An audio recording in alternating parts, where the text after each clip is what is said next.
Այսօր իմ հյուրն է էկոկենտրոնի սննդի ռիսկերի գնահատման կենտրոնի ղեկավար, սննդագետ Դավիթ Պիպոյանը։ 14 տարվա մեջ խոսքից չանցանք գործի։ Ավանդական համակարգը ցույց տվեց իր անարդյունավետությունը։ Վերջո տեսեք, մենք հաճախ դա ասում ենք, չէ՞, որ մենք այն ենք, ինչ մենք ուտում ենք։ Ծորակի ջուր, մեղր, եւ սուրճ։ Երեքի մեջ նույն թունավոր տարն ենք նայում, ենթադրենք մկնդեղ։ Ձեր երեխան գնա պետական մանկապարտեզ, թե Երևանի ամենաթանկարժեք մանկապարտեզ, երկուսն էլ առավոտյան նույն տեղից են առնել՝ միրգը եւ բանջարեղենը։ Ոնց եք դուք պատկերացնում 4 կամ 10 կով ունեցող գյուղացին, որի ապրուստի միջոցն է։ Նա այդ կաթը թափելու է, որն է հենց ձեզ համար առողջ լինելու բանաձևը։ Բարև ձեզ, Բուն TV-ի եթերում առողջ ոդքասթն է, որտեղ մենք խոսում ենք մարդու մտավոր, ֆիզիկական եւ հոգեկան առողջության մասին։ Այսօր իմ հյուրն է էկոկենտրոնի սննդի ռիսկերի գնահատման կենտրոնի ղեկավար, սննդագետ Դավիթ Պիպոյանը։ Ողջույն։ Բարև ձեզ։ Շնորհակալ եմ հրավերն ընդունելու համար։ Ես եմ շնորհակալ հրավերի համար։ Այս ոլորտը շատ բազմազան է եւ շատ շերտեր ունի։ Թերևս ամեն ինչ չենք կարողանա ծածկել, բայց ես կխնդրեմ գոնե ամենակարևորները ծածկենք։ Եվ որպես սկիզբ նախ փորձենք հասկանալ ինչպես է համակարգը աշխատում, հա, ինչ ունենք մենք առհասարակ ապահովելու սննդի անվտանգությունը, հա։ Նախ շատ շնորհակալություն շատ կարևոր թեմայի անդրադառնալու համար, քանի որ ամբողջ աշխարհում սննդամթերքի անվտանգության սկզբունքը տարիներ առաջ, հա, այդ ավանդական համակարգը ցույց տվեց իր անարդյունավետությունը, որի հետ կապված արդեն իհարկե երբ որ ասում ենք նոր 23 տարին այդքան էլ նոր չէ, բայց 2002 թվականին, երբ ընդունվեց ԵՄ-ի հեղափոխական սննդի անվտանգության ակտը, որը միջազգային սկզբունք ներդրեց սննդամթերքի անվտանգության ռիսկի գնահատման սկզբունք, հա, ավելին ասեմ ռիսկի վերլուծության սկզբունք, որը ունի գնահատում, կառավարում եւ հաղորդակցություն։ Եվ այս առումով իհարկե Հայաստանը երբ մոտարկեց իր օրենքը եւս հենք ընդունեց այս միջազգային կարևոր սկզբունքը եւ առ այսօր ապրում ենք 2025 թվականին ես Հայաստանում մասնագիտական գործունեություն եմ ծավալում 14 տարի 14 տարվա մեջ խոսքից չանցանք գործի Այսինքն օրենքով գրված է, որ պետք է լինի ռիսկի վերլուծության համակարգ, պետք է լինի ռիսկի գնահատման գիտական կենտրոն եւ առ այսօր մենք չունենք նշանակված գիտական կենտրոն։ Գիտեք, քանի կառավարություն է փոխվել այս ընթացքում։ Ես բոլոր կառավարությունների հետ ստիպված եմ եղել այս խնդրի հետ կապված հարցերը բարձրաձայնել, նշել կարևորությունը, ինստիտուցիոնալ զարգացումը, փառք Աստծո, որ մեր կենտրոնը այդ պատրվակով ստեղծվեց Եվ չնշանակվեց։ Այսինքն էկոկենտրոնը ընտրվեց միջազգային փորձագետների կողմից Եվրամիության եւ կառավարությանը ներկայացվեց առաջարկ, որ սննդի ռիսկերի գնահատման կենտրոնը ստեղծվի Գիտությունների ազգային ակադեմիայի էկոկենտրոնում եւ բարեբախտաբար մեր գիտելիքները, մեր փորձառությունը, միջազգային համագործակցությունը թույլ տվեց չդառնալով ռիսկի գիտական կենտրոն, ունենալ միջազգային, տեղական դրամաշնորհներ Հայաստանում զարգացնել ռիսկի գնահատման գիտական կարողությունները եւ մենք էլ հասկանալով, որ չունենք նշանակում, այլ սկզբունքով ենք առաջնորդվում, հաղորդակցելով այդ ռիսկերը, հանրությանը ներկայացնել, թե ինչպիսի խնդիրներ են առկա Հայաստանի Հանրապետությունում։ Այստեղ թերևս ամենակարևոր կտորը։ Վերջին շրջանում նախ ահռելի մեծ շնորհակալություն ձեզ այն ամբողջ աշխատանքի համար, որ անում եք, որովհետև այդ լուսաբանման, տեղեկատվությունը տրամադրելու մարդկանց մի փոքր զգոնություն արթնացնելու իմաստով սա իսկապես մեծ գործ է շատ։ Բայց ամեն դեպքում, որ մի քիչ ավելի այսպես տերմինների եւ դրանց ընկալման մասով ավելի բացենք մեզ դիտող մարդկանց համար։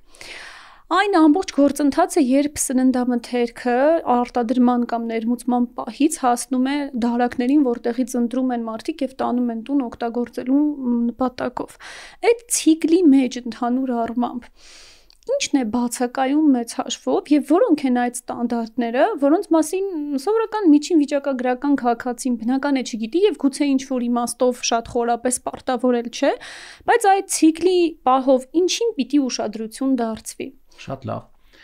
Տեսեք, շատ կարևոր խնդիր կա, դարձյալ անդրադառնամ միջազգային սկզբունքի, դուք էլ լինելով, հա, ոլորտի մասնագետ, կարծում եմ այդ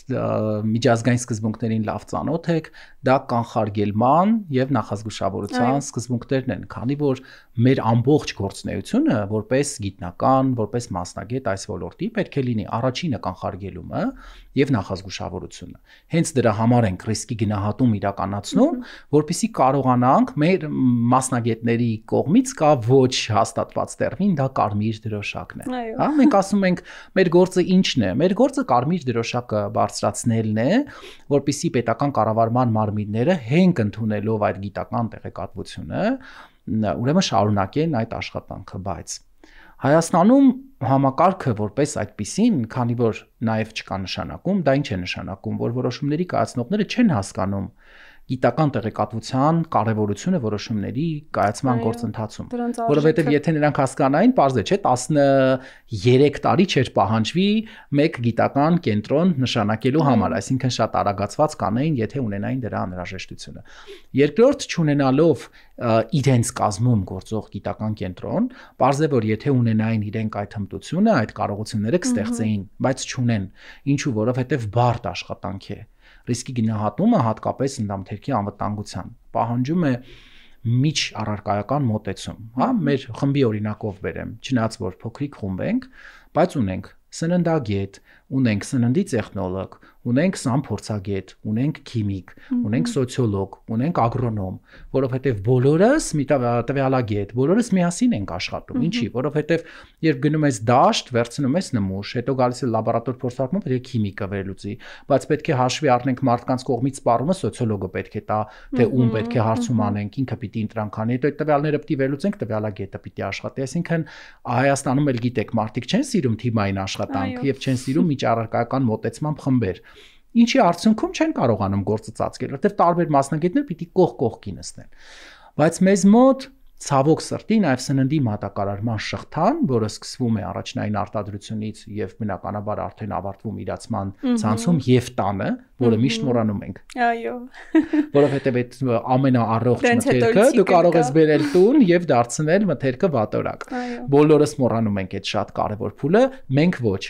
Որտեղ մեր հետազոտությունը կոչվում է ընդհանուր սննդակարգային հետազոտություն, երբ մենք նաև նմուշառում ենք եւ պատրաստում ենք այն խոհարարական բաղադրագրերով, որը մարդիկ մեզ տալիս են։ Այսինքն մենք ոչ թե հում սննդամթերք ենք միայն փորձաքննության ենթարկում, այլ նաև մարդկանց կողմից տանը պատրաստվող սննդամթերք։ Հիմա արդեն գլոբալ խնդիրներին, հա, անդրադառնանք։ Առաջնային արտադրության մեջ երկու խոշորագույն ուղղություններ կան։ Դրանք բուսական ծագում ունեցող սննդամթերքներն են եւ իհարկե կենդանական ծագում ունեցող սննդամթերքը։ Դե հիմա տեսեք, փոքրիկ տնտեսություններ, փոքր ֆերմերային տնտեսություններ, անհատ գյուղացիներ, որը ունի 3 կով, 4 կով, ոչ պրոֆեսիոնալ վարվող տնտեսություններ, այսինքն մենք որպես արդեն խնդիր իդեպ ասեմ, որ ՍԱՏՄ-ի ինքնաարդարացնող տեքստը, որը նշված էր այս թունաքիմիկատների խնդիրը ինչու է առաջանում, գրել են շատ են գյուղացիական տնտեսությունները։ Բայց ես հասկանալով բոլոր խնդիրները, բոլոր բարդությունները, դու կարող ես քեզ գտնել արդարացում եւ ոչինչ չանել, կամ կարող ես լուծում տալ։ Հա։ Հիմա նայեք, օրինակ տարբեր երկրների օրինակով կան փոքրիկ գյուղացիական տնտեսություններ, որոնց արտադրանքը նախատեսված չէ կոնկրետ իրացման ցանցում, հա, եթե համապատասխանության գնահատում չի անցնում։ Առհասարակ, այսինքն ինչ է անում։ Հիմա եվրոպական երկրներում սուպերմարկետները ոչ են գնում գյուղացի մթերում իրականացնում, բնականաբար ոչ։ Նա ունի դիլեր, հենց այդպես է կոչվում է, հա, խոշոր մատակարարող ընկերություն, որը այդ ապրանքները ինքը ձեռք է բերում գյուղացիական տնտեսություններից, սորտավորում է, լաբորատոր փորձաքննության է ենթարկում եւ վաճառում է սուպերմարկետին։ Այսինքն մենք ունենք պատասխանատու, որը որ արդեն գիտի ում հետ աշխատի, ինչու է այս этаպը շատ կարևոր, որովհետև այդ մատակարարը շատ լավ հասկանում է, որ գյուղացիների հետ աշխատանք է պետք անել, ասել այս թունաքիմիկատները արգելված են, եթե դու օգտագործես այս թունաքիմիկատները, ես ապրանքդ չեմ կարող մթերել, որովհետև ամեն փոքր տնտեսության մթերում լաբորատոր փորձաքննություն է ենթադրում եւ դիլերը նա խելացի կառավարիչ է՝ ի տարբերություն պետականի, հա, միշտ գիտեք, այդ համակարգը երբ պետական եւ մասնավոր տարբերություն է գործում, որտեղ մի դեպքում դու մասնավորի գումար ես ծախսում, մյուսի դեպքում պետական եւ արդյունավետության խնդիր այստեղ ունենք։ Եվ ավտոմատ օրինակ եվրոպական երկրների կամ ոչ միայն եվրոպական, որ չշեշտադրենք եվրոպականը, միջազգային պրակտիկայում ընդունված է, որ սուպերմարկետների ցանցերը մթերում են բացառապես սերտիֆիկացված կամ անվտանգության կառավարման համակարգ ներդրած արտադրողներից կամ մատակարարներից։ Այսինքն արդեն այդ կտորով մենք գիտենք, որ կարող ենք հանգիստ լինել։ Ավելին, ոչ միայն դուք կարող եք հանգիստ լինել, դա բերում է համակարգի աշխատանքի։ Ինչու։ Մարդկանց օրինակով բերեմ, որ հա մարդիկ միշտ սիրում են կենցաղային համեմատություններ։ Ես սուպերմարկետ ունեմ եւ ուզում եմ ձեր հետ աշխատել։ Ասում եմ ինձ պետք է բերեք այս պարամետրերին համապատասխանող ապրանք։ Վաղը, եթե դուք գնալու եք փոքրիկ տնտեսություններից հավաքեք, դուք պետք է մարդկանց ասեք, գիտեք, ես կարող եմ քեզնից ապրանքը գնել միայն այս դեպքում, եթե համապատասխանում է այս չափորոշիչին։ Ավտոմատ այդ մարդը, որպեսզի ես չեմ ուզում անունը տալ, որովհետև գովաստ կլինի, բայց Հայաստանում կան մթերողներ, օրինակ ալկոհոլային խմիչքի, որի մատակարարները ի սկզբանե գիտեն ինչ որակի ապրանք պետք է տան այս մատակարարին, ավելին ունենալով ամենաբարդ մթերման պայմանները, բոլորը երազում են նրա հետ աշխատել։ Թվում է թե հակառակը չէ պիտի լիներ, բայց այդպես չի, որովհետև երբ մարդը ունի խաղի կանոն, ունի հստակ չափորոշիչներ, ավելին գիտի, որ նա ունի պայմանագիր, պայմանագրային պարտավորություն, նա սկսում է զարգանալ։ Դա սա շատ կարևոր է մեր կողմից, հա, որովհետև եթե անդրադառնանք նույն կենթանական ծագում ունեցող մթերքի արտադրությանը, ոչ մի գովազդ չեմ անելու, ոչ մեկին չեմ գովազդելու, որովհետև հաճախ շատերը ասում են, այ դու երբեք լավի անունը չես տալ, իհարկե ես չեմ կարող տալ, որովհետև դա գովազդ կլինի, ես գովազդով չեմ զբաղվում։ Բայց գոնե տեսնեն, թե ինչին պիտի ուշադրություն դարձնել ընտրելիս։ Հիմա տեսեք, կա Հայաստանում կաթ արտադրող, որը որ A կլասի կաթ է, չէ, արտադրում եւ մակնշում է, որովհետեւ նա ջանքեր գործադրեց երկար, որպեսզի դառնա այդ A կարգի կաթի արտադրողը, դժվար ճանապարհ անցավ եւ արդյունքում այսօր դուք տեսնում եք, որ նրա գինը շուկայի այլ մատակարարների հետ բացարձակապես նույն սեգմենտում չէ, բայց նա ապացուցեց նաեւ, որ Հայաստանում դու կարող ես թանկ մթերք վաճառել, որովհետև մարդիկ եւս լավի կարիք այսօր կա։ Հա, որովհետև ի վերջո տեսեք, մենք հաճախ դա ասում ենք, չէ, որ մենք այն ենք, ինչ մենք ուտում ենք, բայց ի վերջո բոլոր այն մարդիկ, ովքեր ուզում են լավը լինել, լավը այն իմաստով, որ առավել առողջ լինեն կամ գոնե պահպանեն այն ինչ որ ունեն առողջության տեսանկյունից, բայց փնտրելու գտնել այդ որակովը սա եւս ինչ որ լրացուցիչ հա չելենջ է դառնում, դժվարություն է դառնում։ Ասեմ ձեզ ավելին, դա շատ լուրջ մարտահրավեր է։ Ոնց ի վերջո ես ընտրեմ, դու կանգնում ես պահի տակ այդ խանութում ու փորձում ես ինչ որ տեսակ ընտրել, հատկապես կաթնամթերքի, դե որտեղ սա կաթնամթերքի շատ ավելի լրջագույն է։ Ու դու սկսում ես ժամերով կարդալ այդ պիտակի գրածը, հետո դա էլ հա կասկած է առաջանում, այդ ձեր ասածը դու չգիտես մինչև այդտեղ հայտնվել է արդյոք պահպանվել են բոլոր այն պահանջները, հետո կան բազմաթիվ նաև այլ հարցեր կապված զուտ լոգիստիկ իմաստով, հա, այսինքն այդ մատակարարման գործընթացի ինչ պայմաններում են արվել, պահվել են, հատկապես ամռանը։ Հիմա դերերով փոխվեք։ Հիմա ես ձեզ հարցնեմ, դուք ձեր նաև ընկալում ասեք։ Ոնց եք պատկերացնում մարդը, որ ունի 3-4 կով։ Եվ գիտի, որ ենթադրենք, հա բոլոր կովերի մոտ,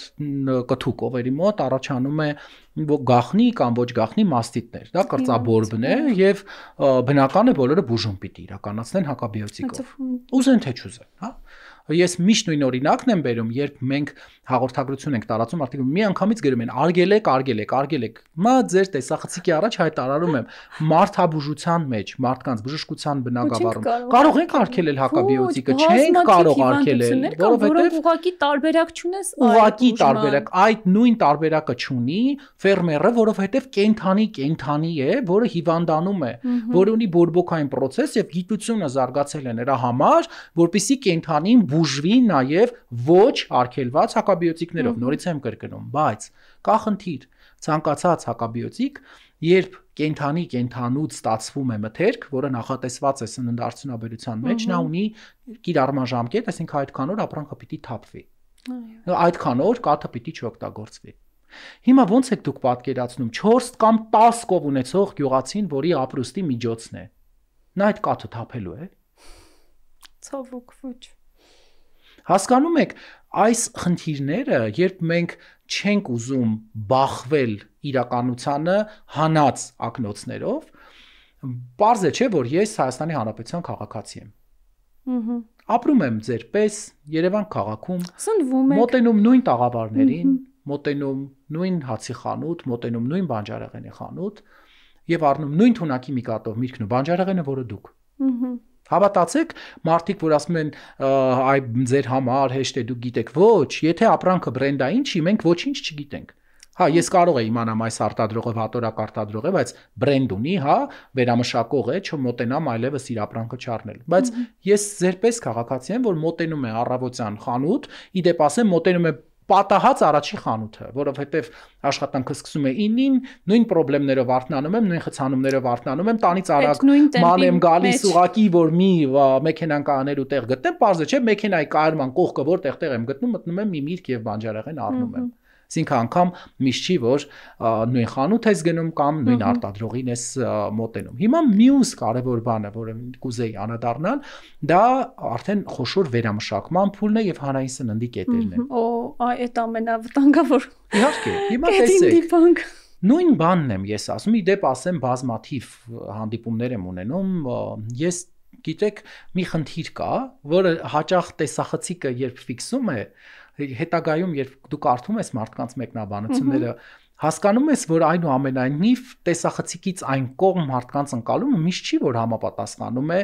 քո կերպարին, քո գործունեությանը, ինչու, որովհետև անընդհատ ասում են, դե խոսելու փոխարեն պետական մարմիններին ասեք, եւ նորից եմ ասում, հավատացեք, եթե ես հասել եմ այս փուլ, տեսախցիկի փուլ, ուրեմն բոլոր պետական մարմիններին 10 անգամ արդեն ասել եմ։ Հավատացեք, որովհետև ես այնքան պետական հանձնաժողովների անդամ եմ, էկոնոմիկայի նախարարության, աշխատանքային խմբերի անդամ եմ, հա Պարենի հետ կապված առողջապահության նախարարությունում, հավատացեք, ես իմ շաբաթական կտրվածքով այնքան ժամանակ եմ ծախսում այդ աշխատանքային խմբի այս հանդիպումից վազել են հանդիպում, այս հանդիպումից վազել են հանդիպում, եւ պատկան մարմինների աշխատակիցներին ասում եմ, հարգելի գործընկերներ,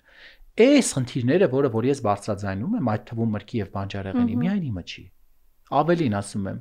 ձեր երեխան գնա պետական մանկապարտեզ, թե Երևանի ամենաթանկարժեք մանկապարտեզ, երկուսն էլ առավոտյան նույն տեղից են առել, միրգը եւ բանջարեղենը։ Ու ինչպես ես ասում եմ, առողջապահության բում բժշկական մասով, որ բոլորս պոտենցիալ պացիենտներ ենք, այստեղ էլ մենք բոլորս պոտենցիալ սպառողներ ենք այդ նույն մթերքի։ Բայց կա խնդիր, դա ռիսկի հաղորդակցումն է դարձյալ, որովհետև ես գիտեք չեմ սիրում պոպուլիզմ եւ չեմ սիրում անընդհատ երբ որ բաց թողումը համակարգային այդ թվում քո դու անընդհատ բարթում ես ինչ որ մեկի վրա կապ չունի պետական մարմին է թե սպառող թե ֆերմեր տեսեք ես աշխատում եմ գիտության բնագավառում հա գիտության բնագավառի աշխատողի մտածելակերպը այլ է ինչու որովհետև նա գրում է գիտական հոդված միջազգային գիտական հոդվածներ ասում են գրախոսումներ որը կարող է ունենալ օրինակ 6 գրախոս Այսինքն դու սովոր ես մշտական քննադատության ոլորտում աշխատելու։ Մենք կատակում ենք, նկարներ ենք դնում մեր աշխատանքը սկզբում, հետո գրախոսներից հետո անշուշտ բազմաթիվ Եվ ճանապարհին սովորում ենք նաև։ Միանշանակ, ավելին միշտ չի որ կառուցողական են գրախոսները, բայց որպես իմ խմբի անդամները եւս արդեն ժամանակի ընթացքում երկար երբ աշխատել են այդ բնագավառում, սովորում են այդ քննադատական մոտեցմանը։ Եվ մեր գործընկերները եւս ասում են, ձեր սահմանափակումները արդար եւ արդարամիտ որպես բարեվարկ գիտություն վերջում գրեք հետազոտության սահմանափակումները Հայաստանում այս սահմանափակումներին մոտենում են չարախնդությամբ ցեղ շպրտելով կեղտ բռնելու ինստիտուտով եւ դա անում են նաեւ գիտակցաբար որպեսզի նսեմացնեն այդ կարևոր աշխատանքը որը մարդկանց կողմից արդեն թերահավատության մթնոլորտ առաջացնի չհասկանալով որ այս երկրում են ապրում իրենց բոլորի բարեկամները այո դա շատ կարևոր է շատ կարևոր բան ասացիք մի հատ ուզում եմ սա բացենք այդ պատասխանատվության զգացումը որ պահից պիտի առաջանա սպառողի մոտ եւ դուք բարբերաբար նշում եք այս ռիսկ կոչված բառը, որը որպես հայերենում օգտագործվող բառ գուցե բոլորս հասկանում ենք, բայց այս իմաստով մի քիչ բացելու կարիք ունենք։ Մի քիչ շատ բացելու։ Որովհետև տեսեք, ստացվում է, որ ինչքան էլ մենք ասում ենք ուշադիր լինենք, չգիտեմ, նո մաքսիմում որ արվում է դա ժամկետին նայելն է, գուցե կամ ինչ որ վիզուալ մրգի բանջարեղենի պարագայում գնահատական տալն է, բայց որ պահից եւ ինչ ձևով պիտի սկսվի այդ ռիսկի գնահատումը սովորական սպառողի մակարդակով եւ ոնց այդ ընկալումը փոխենք իրենց մեջ։ Տեսեք, ես քանի որ վերջի ինտերվյուներից մեկում բառը օգտագործել վիզուալ, մեր սպառողներին դուր չէր եկել, վիզուալ բառը գրել են ինչ բառեր է օգտագործում փորձագետից, մտածեցի, եթե հայերեն ակնադիտողական համարժեքը օգտագործեմ, գուցե հասկանան մեր սպառողները, բայց այստեղ շատ կարևոր խնդիր կա, որ սպառողը նախ պետք է լինի պահանջատեր։ Հարցը միայն կարդալը չի, հետո կարդալուց հետո դուք ինչ ահազանգ եք տալի, անշուշտ շատ կարևոր դեր եւ նշանակություն ունեն նաեւ ԶԼՄ-ները եւ ես ինձ կարող եմ թույլ տալ ասել, որ ԶԼՄ-ները ցավոք սրտի չունեն պրոֆեսիոնալ լրագրողներ ռիսկի հաղորդակցման։ Նյութը կանչում ես լրագրողին 50 րոպե բացատրում ես, 50 րոպե։ Ինչով է տարբերվում վտանգը ռիսկից։ Ընդ որում իրեն ասում ես, որ գիտես, որ 3 րոպեանոց նյութ է, բայց դու 50 րոպե հատկացնում ես, որ հետո այդ 3 րոպեանոց նյութը ինքը ճիշտ կարողանա մոնտաժել։ Եվ լրագրողը նյութը սխալ է հավաքում։ Ես նայում եմ, զանգահարում եմ իրենց, մեզ կապ չունի մոնտաժողը սխալ է։ Հա, միշտ է ստացվում է ինչ որ ունքը հանելու տեղը աչքն ես հանում ու ավելի վատ էֆեկտ։ Հիմա քանի որ ձեր եթերաժամը թույլ է տալիս մի քանի րոպե ավել, հա, օգտագործել ժամանակը, տեսեք, մենք ունենք սննդի վտանգ հասկացություն եւ ռիսկ հասկացություն։ Սննդի վտանգները, քանի մարդկությունը եւ երկիր մոլորակը գոյություն ունի, գոյություն են ունենալու։ Այո։ Որովհետեւ դրանք քիմիական, ֆիզիկական եւ կենսաբանական ագենտներն են, որոնք առկա են սննդամթերքում։ Սնունդը աճեցվում է ֆերմայում, եթե կենթանական ծագման է, ստացվում է, առաջնային արտադրություն կենթանի է, չէ՞, կենթանը դի աճեցվի, բտվի։ Չգիտեմ, մեծանա։ Եթե բուսական ծագում ունեցող ընթերք է դաշտ է, որտեղ կա հող։ Որտեղ կա հող եւ կենթանու արտաթորանք, չի կարող վտանգ չլինել, որտեղ հողի մեջ էլ կան վտանգներ, արտաթորանքների մեջ էլ կան վտանգներ։ Այսինքն ինչքան որ մենք չենք կարող բացառել մրգի եւ բանջարեղենի աղտոտումը, հողի մեջ կա ծանր մետաղ, ուրեմն անպայման իմացեք այդ բույսը կլանելու է։ Հողի մեջ կա թունաքիմիկատ, ուրեմն անպայման այդ բույսը կլանելու է։ Ընդ որում կներեք այստեղ կարճ միջամտության տեսքով, սա նաև վերաբերում է բոլոր այն կենդանիներին, որոնք դուք օգտագործում եք, որոնք ջրում են նաև։ Ինչ տարբերություն։ Սա հաճախ էլի անտեսվում է, չեն խորանում թե ինչքան, որովհետև ամբողջ աղբը բերում լցնում ենք ջրի մեջ, օվկիանոսի ու հետո ուտում ենք ու հետո էլ ասում ենք, որ սա շատ ծովամթերքը շատ օգտակար է։ Ձեր հարցին անդրադառնալու, որտեղ մի հատուկ ծրագիր սա էլ է մտնում մեջը, հա։ Չէ, հատուկ կանադառնամ ձեր կողմից բարձրաձայնված խնդիրը, դա շատ կարևոր հարց է։ Այո, վտանգը, բայց ռիսկը դա սննդի սպառման արդյունքում, երբ արդեն սպառել ենք, մարդու առողջության, հա, վնասի հավանականությունն է։ Այսինքն մեկը կախված է, թե մենք ինչ քանակներով ենք օգտագործում, ինչ չափաբաժիններով ենք օգտագործում։ Նախկին ավանդական համակարգը սննդի անվտանգության հիմնվել է կոնկրետ վտանգի վրա։ Այսինքն չափել են վտանգի մակարդակը, օրինակ 3 մթերքի օրինակ բերեմ ձեզ, օրինակ նույն ծանր մետաղ ուղարկում էինք փորձաքննության, քանի որ ես տարիքս թույլ է տալիս, նաև ավանդականում եմ աշխատել եւ գիտեմ այդ հեղափոխական տարբերությունները, հա, որն է տարբերությունը։ 3 մթերք ընտրենք։ Եկեք ձեր հետ միասին ընտրենք։ Ծորակի ջուր, մեղր, եւ սուրճ։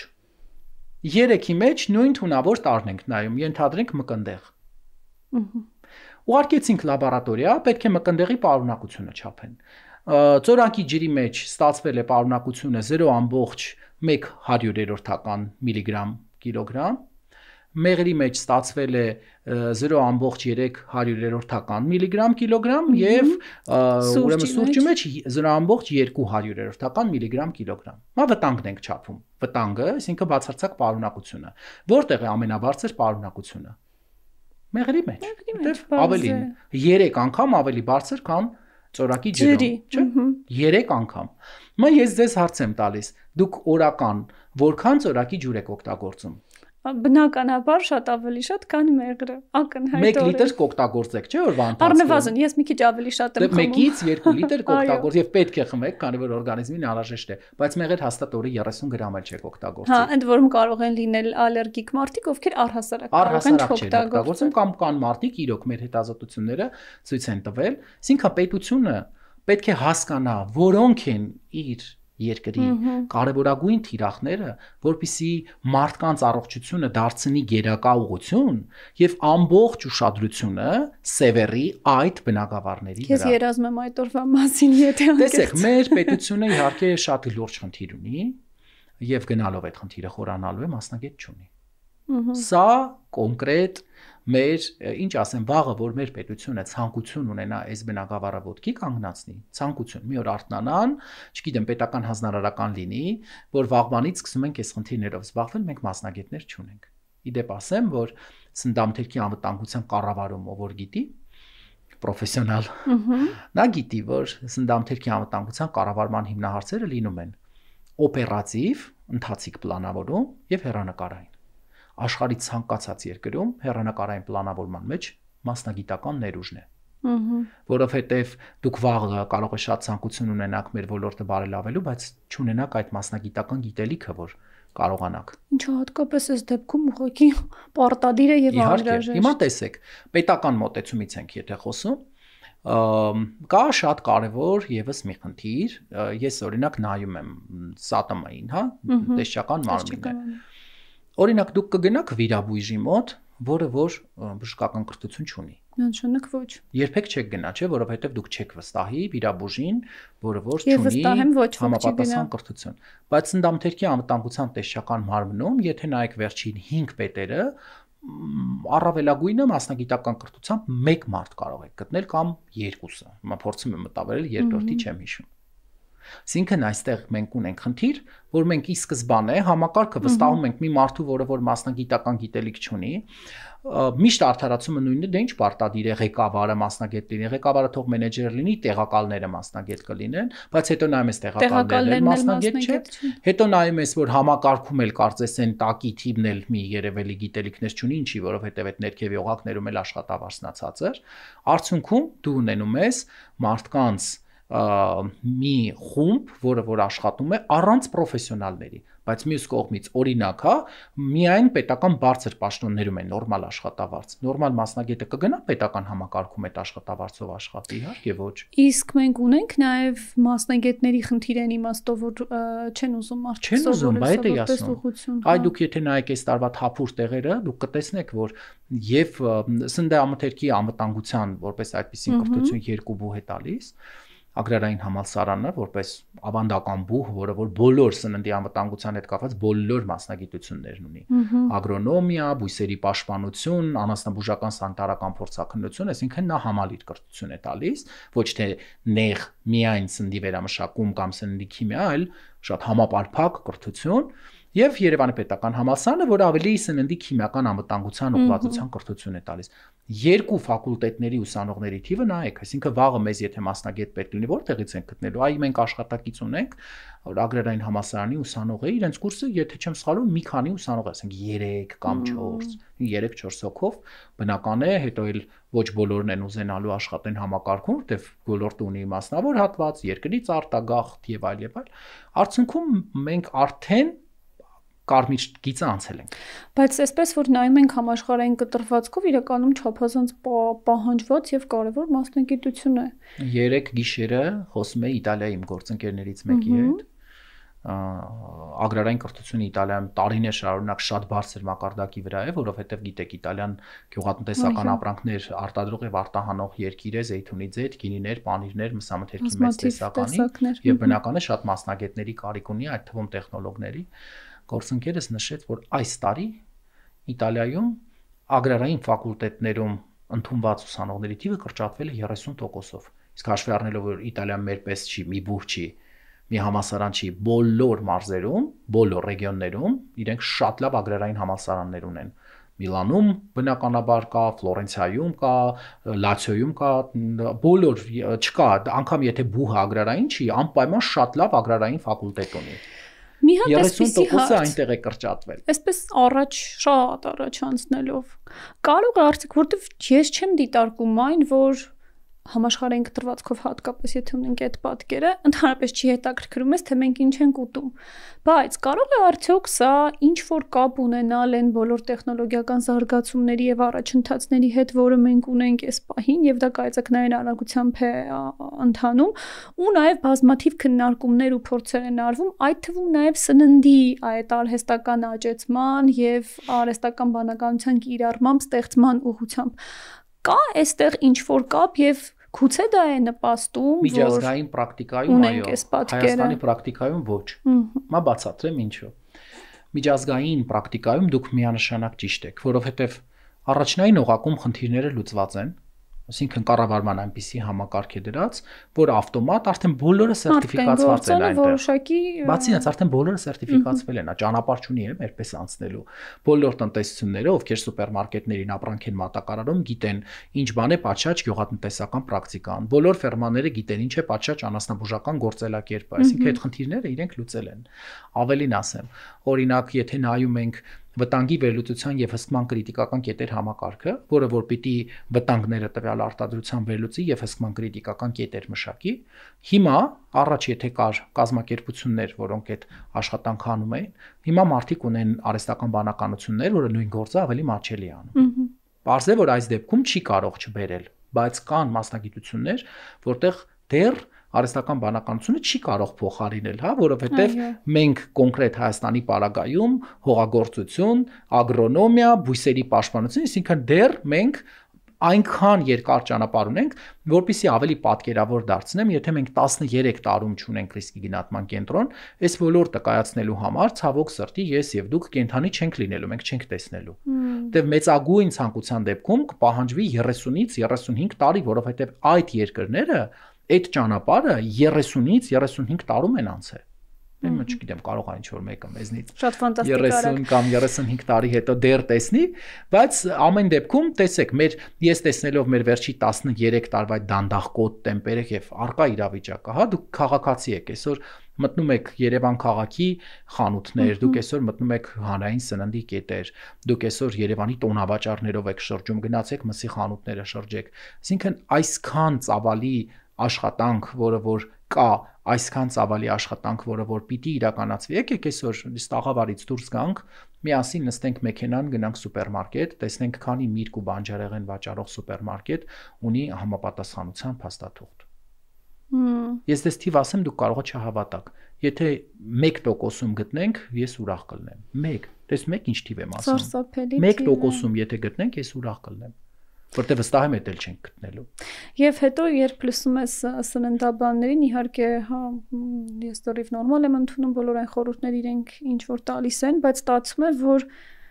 տեսականորեն գիտես ինչն է ճիշտ, բայց գործնականում դու չես կարող իրականացնել, որտեղ այդտեղ բազմաթիվ հարցեր են, ու երբ որ դու տանը կանգնած ես արդեն գնված սննդամթերքով եւ ուզում ես ինչ-որ բան պատրաստել,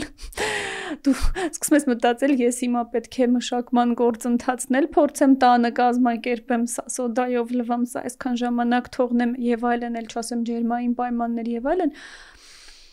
Բայց մյուս կողմից էլ եթե սա չանենք, փաստորեն մենք շատ ավելի վատ վիճակում կհայտնվենք։ Տեսեք, շատ կարևոր հարց եք տալիս, հիմա անդրադառնեմ նաև սննդաբաններին։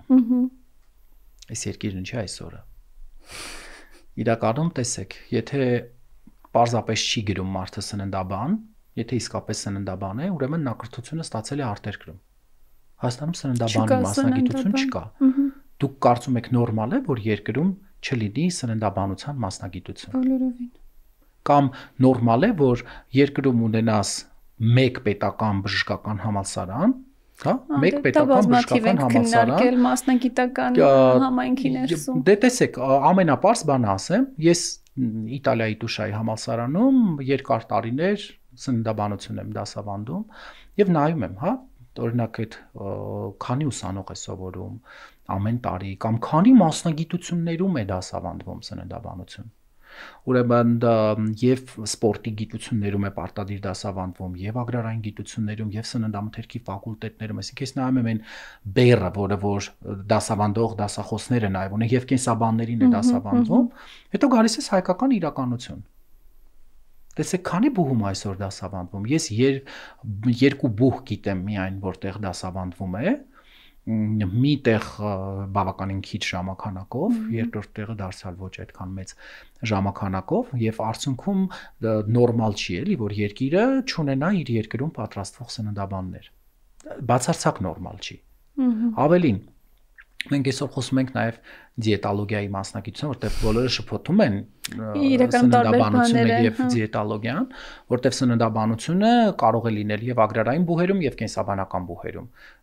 Իսկ արդեն դիետոլոգիան դա բժշկական մասնագիտություն է եւ պետք է լինի բժշկական բուհերում, բայց տեսեք, այն բժիշկը, որ սննդաբանության դիետոլոգիայի լավ ֆունդամենտ չունի։ Ես անուն չեմ տա, դարձյալ մի հետաքրքիր կոնֆերանսից էի հետ վերադարձել, որը որ կոչվում էր միկրոսնդանյութերի կենսամատչելիություն։ Սա շատ կարևոր խնդիր է, որտեղ դուք երկաթը կարող եք ստանալ կանաչուց եւ կարող եք ստանալ մսից կամ տավարի լյարդից։ Հաստատ անգամ եթե կանաչու մեջ պարունակությունը ավելի բարձր լինի, քան օրինակ կենթանական ծագում ունեցող մթերքում, քանի որ կենթանական ծագում ունեցողը հեմատիկ երկաթ է, դուք ավելի լավ եք յուրացնելու։ Նույնը կալցիումը, հա, տարբեր մթերքներ, կալցիումը դուք չեք կարող նույն ձև յուրացնել։ Եվ մի բժիշկ, ինտելեկտուալ, որը որ խաղում է ինտելեկտուալ խաղ, մտել էր մեկնաբանություն էր գրել էր ես ապշում եմ այս մասնագետի վրա, որը որ սնունդը չի տարբերում դեղից, կենսամատչելիություն ունի միայն դեղը։ Ես հետ էի վերադարձել միջազգային կոնգրեսից, որտեղ զեկույց ունեի, որտեղ ներկայացնում էի Հայաստանի մարդկանց սննդակարգում երկաթի աղբյուրները, որ հեմատիկ աղբյուրները ավելի ցածր են, ոչ հեմատիկ ավելի շատ է, քանի որ հացից ենք շատ ստանում։ Հասկանում եք, այսինքն մարդը եթե ինքը իմանա չի գրի, չէ՞ նման մեկնաբանություն։ Իսկ ես վստահ եմ նրա ինտելեկտուալ կարողությունների մեջ, սա չիմացություն է։ Պարզապես այդ ավանդական դպրոցը նաև չլինելով, ես դրա համար եթե տեսնում եք ոչ մեկին չեմ մեղադրում, որտեղ ինստիտուտները զարգացած չեն։ Այսինքն շատ ավելի արմատական ունենք այս հարցը լուծելու կարիք, էլի, ամեն ինչ ի վերջո ոնց պտտվում ենք այդ կրթությունից սկսելու կարևորագույն։ Եթե տեսնում եք, ես անդադար դաշտ եմ գնում։ Այո, դե որովհետև առանց դրա հնարավոր չի։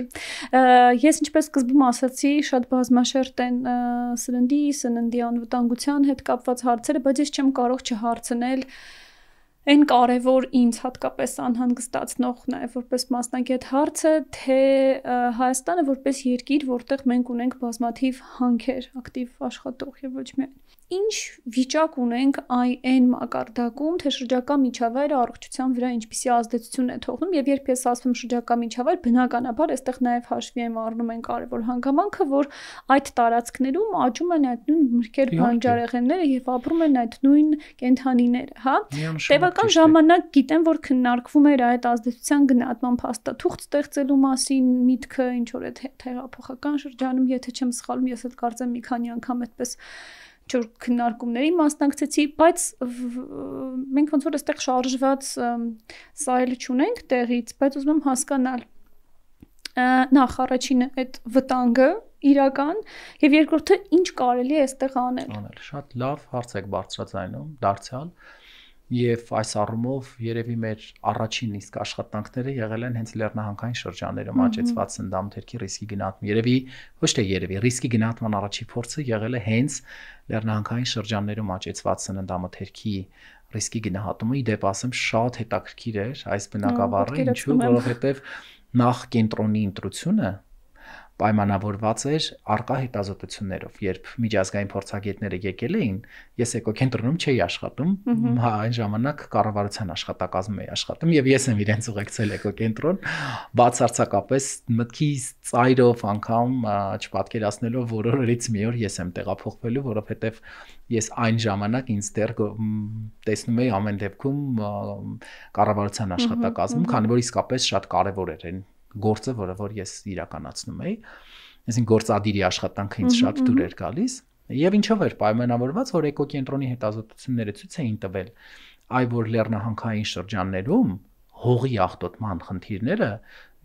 հասնում են մինչև սննդամթերքի անվտանգության խնդիր։ Այսինքն տարբեր շրջաններում նմուշարվել էին բուսական մթերքներ, կենդանական եւ բանջարեղեն, եւ կաթ, եւ մեղր, եւ տեսել էին, որ գոյություն ունի միգրացիա։ Հիմա ամբողջ աշխարհը հակառակ ուղղությամբ է գնում է սննդի անվտանգության խնդիրներից շրջակա միջավայր էկոկենտրոնը այդ առումով էլ է շատ հետաքրքիր, որովհետև բնականաբար էկոլոգիական հետազոտությունների ինստիտուտ է եղել ավանդական եւ բնական է հակառակ, ոչ թե հակառակ ցիկլով, այլ իրենց հետաքրքրել է թե ինչև ուր է հասնում։ Եվ միջազգային փորձագետները երբ եկան, տեսան արդեն արկա սարքավորումներ, իսկ այն ժամանակվա համար, որտեվ փորձագետները 10-11 թվականին էին այդ աշխատանքն իրականացնում, պատկերացնում եք քանի տարի առաջ, եւ այն ժամանակվա համար աննկարագրելի թանկարժեք սարքավորումներ կային, որոնք ստացվել էին ՆԱՏՕ-ի գիտություն հանուն խաղաղության ծրագրի շրջանակում, քանի որ այն ժամանակ հիշում եք գիտական հիմնարկներում ինչ վիճակ էր, սարքավորումների ֆոնդը ինչ մակարդակում էր գտնվում, եւ հենց դրա համար առաջարկվեց էկոկենտրոնում անել, եւ ես անընդհատ հիմա հյուրեր են գալիս էկոկենտրոն, ասում եմ, որպեսզի դուք հասկանաք այդ մեր մտածելակերպի փոփոխությունը, բարձրացեք շրջակա միջավայրի երկրաքիմիայի բաժին եւ տեսեք, որ աղտոտված սննդամթերքները, շարքերը, որ ավանդական արվում էր, այնտեղ կանաչեղեն է, եթե դուք գնաք, կտեսնեք, որ ամենաշատ աղտոտիչներն է պարունակում, քանի որ իսկապես կանաչիները շատ են կլանում ծանր մետաղներ։ Հետո եթե հենց նույն շրջակա միջավայրի երկրաքիմիայից մի քանի աստիճան իջնեք, գաք մեր բաժին, ռիսկի շրջանակում կտեսնեք, որ կանաչեղենը ամենավերջին տեղում է։ Ինչու՞, որովհետեւ կարտոֆիլը կարող է պարունակել շատ փոքրիկ քանակության մետաղ, բայց կարտոֆիլը դուք ուտում եք մեծ չափաբաժիններով, շաբաթվա մեջ 2 անգամ, 3 անգամ, ընդհանուր 250 գրամ, այսինքն օրական 100-110 գրամ դուք կարտոֆիլի սպառում ունեք, բայց կանաչին բնականաբար մի փոքրիկ օգտագործում եք աղցանի մեջ կամ ճաշի մեջ եւ չեք կարող անգամ մեծագույն ցանկության դեպքում 1 կիլոգրամ կանաչի չեք կարող օգտագործել։ Արդյունքում այն հետազոտությունների պատկերը այսպես շրջադարձային փոխվեց եւ կոնկրետ այն մթերքները, որ շատ են կլանում, ցույց տվեցին, որ ռիսկի գնահատումից հետո պատկերը լրիվ փոխվում է։ Քանի որ քիմիական վտանգների առումով շատ կարևոր է թե որքան հաճախակի եւ որքան մեծ քանակներով եք օգտագործում։ Կան նաեւ տպագրված աշխատանքներ, բայց նաեւ այստեղ պիտի հասկանանք ծավալների խնդիրները։ Քանի որ այնտեղ աշխարհագրորեն տեսեք ինչքան միրգ եւ բանջարեղեն է արտադրվում, եւ նայեք օրինակ Արարատի եւ Արմավիրի մարզը, որը որ մեր գյուղատնտեսական մշակաբույսերի 60%-ն է արտադրում։ Ռիսկը գնահատողի տեսանկյունից նաեւ 1000 իհարկե ներողություն, բայց այս հարցը հաճախ հնչում է, թե ինչի է կանթատ հետազոտությունները Երևանում անում, կներեք, որտեվ համապետական ընտրանքի գումար չունենք, որովհետեւ դա ենթադրում է դաշտային աշխատանքներ, մեքենաներ, մեծ տրանսպորտային ծախսեր, որի ցավոք սրտի ֆինանսական ռեսուրսները չունենք, մենք միայն ծրագրերով ենք համապետական ընտրանքով հետազոտություն անում եւ իհարկե ունենք Երևան քաղաք, որտեղ ազգաբնակչության մեծ տոկոս է ապրում։ Եվ սպառումն էլ բնականաբար է այստեղ։ Ես եթե ունեմ 50,000 բնակչություն եւ ունեմ 1 միլիոն, որտեղ պիտի առաջին ռիսկը գնահատեմ, բարձր 1 միլիոնում։ Դեռ խնդիրները նաեւ ավելի մեծ ընտրանքի վրա են տարածվում։ Եվ նաեւ ի վերջո ես տեսնում եմ, որ ապրանքների դուք իհարկե մասնագիտորեն ավելի լավ կասեք, այստեղից են նաեւ գնում մարզեր եւ օգտագործվում են այնտեղ, չէ՞։ Տեսեք, հիմա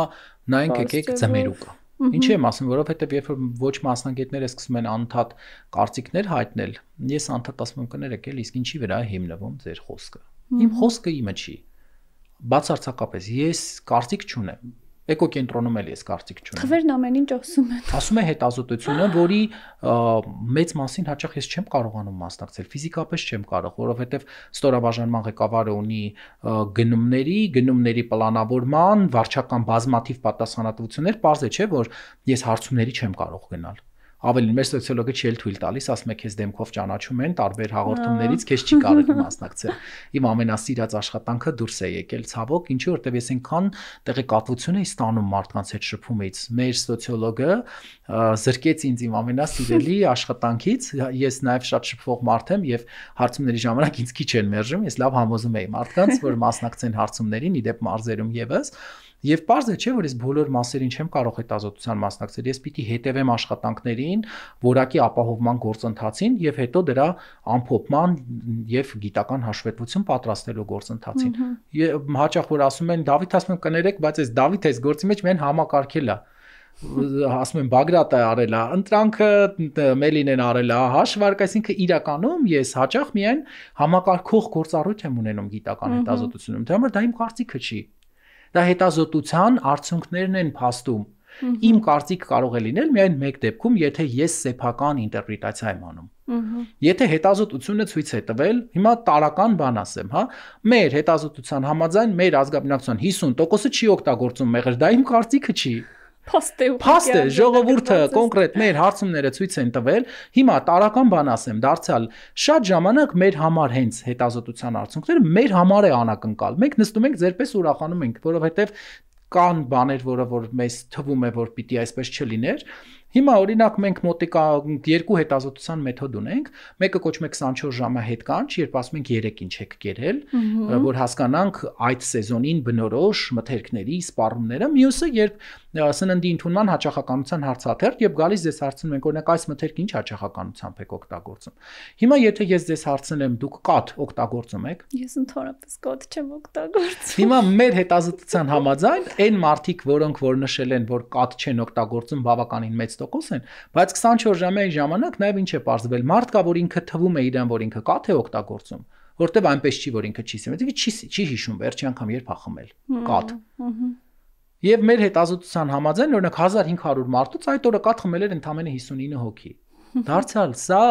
անգամ այս դեպքում ասում ենք սոցիոլոգիական հետազոտությունն է ցույց տվել, ինչի որովհետև այդ օրը կոնկրետ կախված է նաև սեզոնից։ Ամռանը մարդիկ ավելի քիչ են կաթ օգտագործում, ձմռանը ավելի շատ են կաթ օգտագործում։ Երբ ես գնում եմ հետազոտության արդյունքներ լսելու, առաջի բանը որպես պրակտիկ գիտնական հարցնում եմ կներեք, իսկ ձեր հետազոտությունը ո՞ր ժամանակահատվածն է ներառել, որովհետև հիմա ձեզ տարական բան ասեմ, մի օր նստած էի առողջապահության նախարարությունում եւ բուսական ծագում ունեցող սննդամթերքի մրգի եւ բանջարեղենի սպառման սովորույթներ ներկայացրին, որ միջազգային կազմակերպությունն էին իրականացրել, ես ձեռք բարձրացրեցի, ասի կներեք հետազոտությունները փետրվար-մարտ ամսին են արել։ Զարմացան միանգամից։ Նայո, ինչ իմացաք, ասում որտեղ միայն փետրվար-մարտ ամսին մենք ունենք այդ դինամիկան։ Հիմա նայեք, ձեզ հարց տամ։ Դուք ձմռանը կարող եք օգտագործել այնքան միրգ եւ բանջարեղեն, ինչքան ամռանը։ Ոչ, միանշանակ։ Ավելին, հիմա անգամ հատկապես երբ չես սիրում ինչ-որ ներմուծված էկզոտիկ մրգեր։ Հիմա հարցս փոխեմ, հա, ամռանը ձեր մրգի եւ բանջարեղենի սպառման քանակների ամենամեծ մասնաբաժինը ո՞ր մթերքներին է բաժին ընկնում։ Դե երևի այն ինչ որ այդ սեզոնին ամենաշատը կա։ Լոլիկ, վարունգ,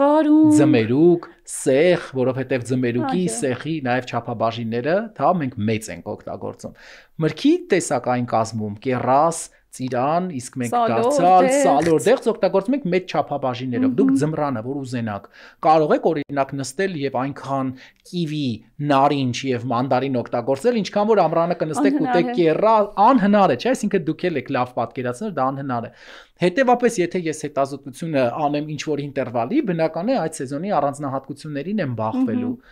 Եվ այս առումով եւս ինչի է կարևոր, որ մշտական գործող գիտական կենտրոն լինի, որ տարին 12 ամիս այս օրինաչափությունները հասկանա, մանավանդ Հայաստանի Հանրապետությունում լինեն հետազոտության արդյունք եւ դա հասկանա, որոշումներ լինի կայացնել եւ այլն։ Այ հենց դրա համար եմ ասում, մշտապես մեզ բոլորիս թվում է, որ ապավինել միջազգային փորձագետներին խնդիր կլուծի, սա մեր նաեւ բոլոր անխտիր բոլոր կառավարությունների մեծագույն թերությունն է։ Ես շատ գնահատում եմ հայ մասնագետներին։ Ավելի լավ է դու ժամանակ ծախսես, դու երիտասարդներին կրթես։ Կադրեր։ Իհարկե, ես իմ բունի տաղավարի վերջին,